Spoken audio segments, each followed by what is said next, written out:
dahil overpacker ka, may bayad ka. Another, magkano lang binayaran natin? 1.2. Kasi per kilo is 300 pesos. So, nagpas ako na 4 kilos pala. So, 1.2. 15 kilos lang kasi yung inano namin. Dapat pala 20 kilos per head. But it's okay. Kasi na lang ready kami. Alam niyo mga team OA ko, buti na lang matalas yung pandinig ni partner. Kasi hindi ko narinig. So, in-announce, diba doon kami kayo sa gate 50 Thailand? 18. Ay, hindi, kanina.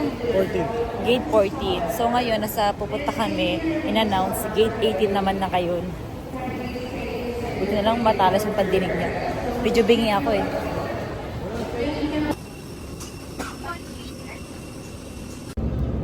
Hi guys. Nagutom si partner. So, yung pag magugutom kayo sa AirAsia, like yung mga pepero or mga snacks, anything snack, bali ano siya, bumubulong ako, di ba? Dating 100, but now 110 na. 110. Basura. 110 and then 110. So, thank you.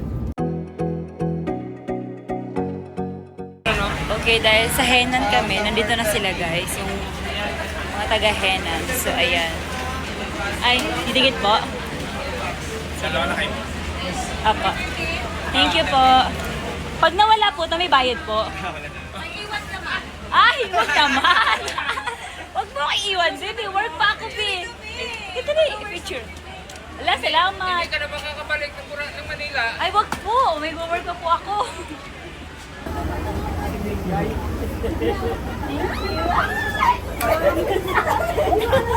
Thank you.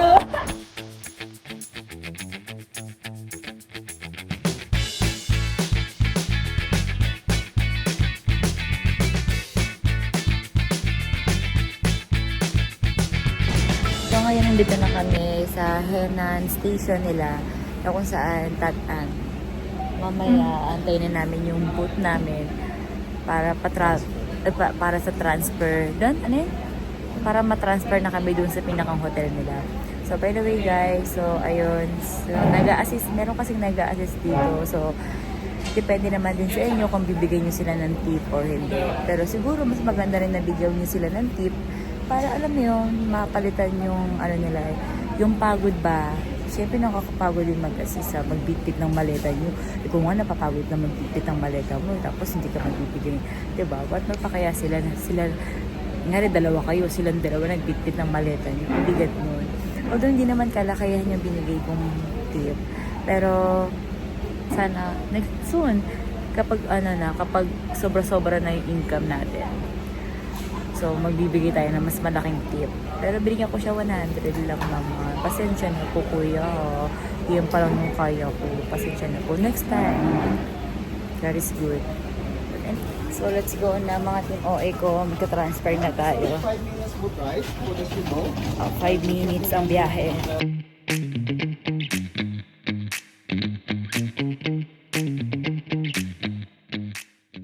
Medyo nakakahiya. Okay lang. Okay ka lang lalag?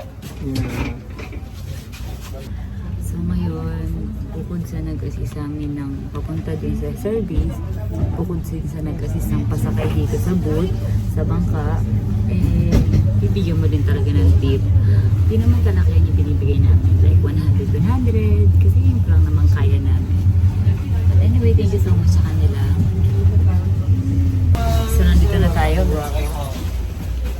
Thank you so much. Salamat po. So, waiting tayo, guys. Wait tayo ng mga gamit. At saka, saan tayo lang? Ibabang tayo. Henan. Okay. Pero yung gamit pa. Thank you. Okay, another van. Papunta na sa mismong hotel. Alam mo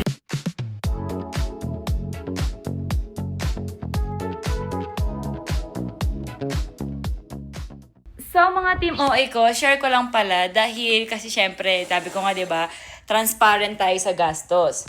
Gusto kong malaman nyo kung magkano na gastos namin. From pag airport, mula sa airport, nakwento ko naman ito kung magkano eh. Syempre nagdagdag kami dahil sobra kami sa baggage, so nagdagdag kami ng 1-2. Tapos, after nun, syempre, bumili kami, kumain kami, kami 220 pesos. And then after nun, pepero, tsaka tapat pala yun na binili ko eh. Tapos, dating mo dito sa Henan, syempre, yun, yung mga nag-a-assist pala sa amin, binigyan namin ng tigwa 100 pesos. Syempre, pang ano lang ba, pang masasalamat. Malit lang po yun, pasensya na po ah. Next time na lang po umibawi pag sobra-sobra na. And then after nun, pagkadating namin dito sa Henan, kasi ilang travel tayo lang. Pagdating sa Katiklan Airport, may van, tapos may speedboat, tas van ulit, tsaka dito na sa Henan Resort mismo. yes. So, mga minutes lang naman, like 10 to 15 minutes lang din naman yung biyahe nyo. Makapunta na kayo sa may mismong Henan Hotel. And then, nandito na kami, merong deposit dito na 10,000. Diba, love? Pupunta ka sa counter, like, yun, sa receptionist, magbabayad ka ng 10,000, pero refundable naman yun. Diba, love? Yes. Tapos, Upon checkout. yes. And then, yung sinabi ni partner na, yun nga, nagbangka kami, bangka, yun yung binayaran namin na another 39 something. Ayun, yun yung bayad. So, nakagastos na kami. Basta yun, dalagin na lang namin kung magkano yung total sa last video na to. Yes po. So, yun lang naman mga timoy ko. So, yun ang aming ganap for today's video. So, mamaya, ito total din namin. Yes po, yung kung magkano magagastos namin kasi kakain pa kami sa labas. So, tara, yun lang naman. Let's go. So, mga timoy ko, first stop, picture kami sa Uber Mama. Ano sa'yo? One, Coco. Mix. Apat na mix, pero iba-ibang payment. Ay, yun pala yun. Mix pala, tawag yun. Hindi ko alam eh. Ano yun? Ah, sorry. Ah, mix. Ayun, mix. Mix, ate, mix. One mix. Oh, sarap lalating mo rin. Kanya-kanyang payment. Perfect sa mga pagkain ng matatanda. Literal na hindi matamis. Diba yung sinasabi ng mga matatanda? Ay, hindi matamis. Diba? Hindi matamis, no? Sarap. Tapos, papagkita Tingnan tayo sa labas, diba, no? Jerry, stand kayo? Hmm? Nakikita yung mga insurance kayo? Yes. Malapit sa hotel ng farm. Pakuan lang. Lang iba. Pang reservation. Kuya, Additional tayo mo. kuya, nakabidyo ka, kaway-kaway ka. 6 years warranty. Kuya, Yeah. artistic. 6 years warranty. Kuya, bawal ka. Apo, ma'am. Pag-enjoy kayo nang bala sa akin, ma'am. Ilatay ko naman kayo. Kasi marami pa kayong kukuha mo. Tapos meron din ang helicopter naman, baka po. Magkano yun? With machine gun, galing nyo, ma'am. Pili natin ilapan. Ah? No? Mahal na yun. 6 Mahal na kasi. Per head yun? Maganda naman yun. Okay. May machine gun kasi yun, ma'am. Gano'ng katagal yun? 30 minutes. Ano maubos yung gas? Wala pang 30 minutes yun, babe. Hindi, wala mga 10 minutes. 10 minutes. Isang introduction. The partner kayo, ma'am, bagay na bagay yung budget na medyo low. Kaya diba?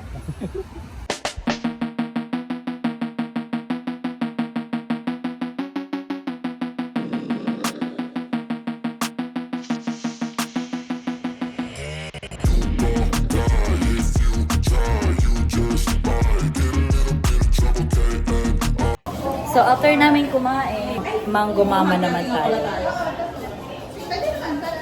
Mango mama. Hi. Kano 320? Mango mama. Okay, mga timoy ko, kakatapos lang namin mag-dinner sa kakatapos lang namin mag-dinner sa Island Chicken Inasal. Worth it yung gastos.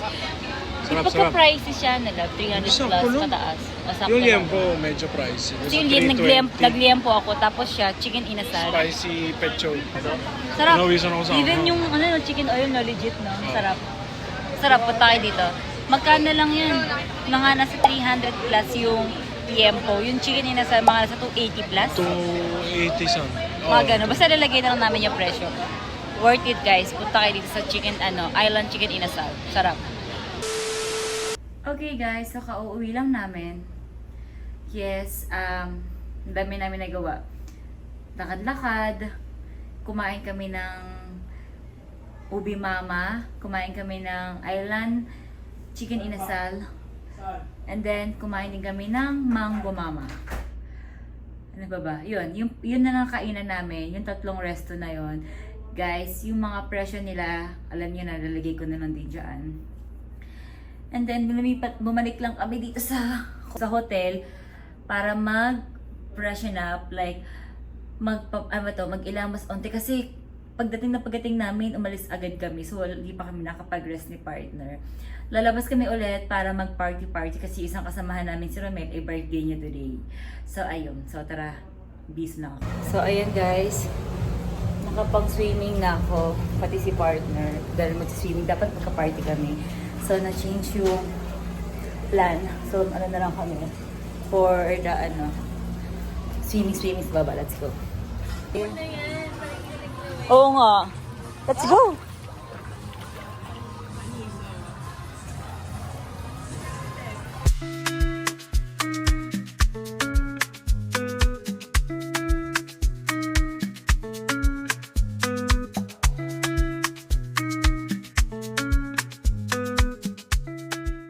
Okay guys, sorry. May bra. Ako ay maglalagay lang ng argan oil. Lalagyan ko lang yung anet ko. Yes. Katapos ako namin mag-swimming. Mga team OA ko. So, ito yung ganap namin ngayong buong maghapon. Yes. Masasabi kong worth it at sulit. First day pa lang. So, see you tomorrow. Sa next vlog tomorrow. Tomorrow is island hopping naman. By the way guys, everyday ako naglalagyan nito. Yes po. Pagkaligo at bago mag-blower mag-plancha at pagkatapos mag-blower mag-plancha, maglalagay din ako ng argan oil. Ayan siya. Kasi si partner, bala ko bakit. So nilalagyan ko ng argan oil yung anet. Ay, thank you Lord for today, for the whole day na sobrang successful at sobrang saya, and I'm so blessed and thankful sa mga naranasan naming happiness ngayong araw na to at sa buong magdamag na to. Umagala, umabalik, ito na naman. So, okay, tapos na ako mag-blower. Medyo mabasa-basa pa siya. Pero okay na yan. So, guys, meron pala akong binili na ice cube. Ice bar, actually. Ay, ice bars. Ay, bar. Ayan. Nalagyan ito sa freezer. Ayan yung ice bar natin, guys. Nilagay ko na dyan para bukas meron tayong babaunin. Malamig na tubig dahil mag-island kami bukas. Pichel. Ayan. Tapos inalis ko na lang ito kasi hindi kasya. Okay. So, pagsasama-samahin ko lang yung mga gamit namin na nagamit. Paproblemahin. Ayusin ko lang. So, yun lang ang ganap ko for today's video. Mag-aayos lang ako and then raban na ulit bukas. Si partner busy siya. May ginagawa siya. So, yun lang. Lakas makahenan ng pantulog ko. Nalab. Kasi kulay blue kasi yung henna, diba? So, yun lang. Ayan. So, yun lang. Good night. See you tomorrow.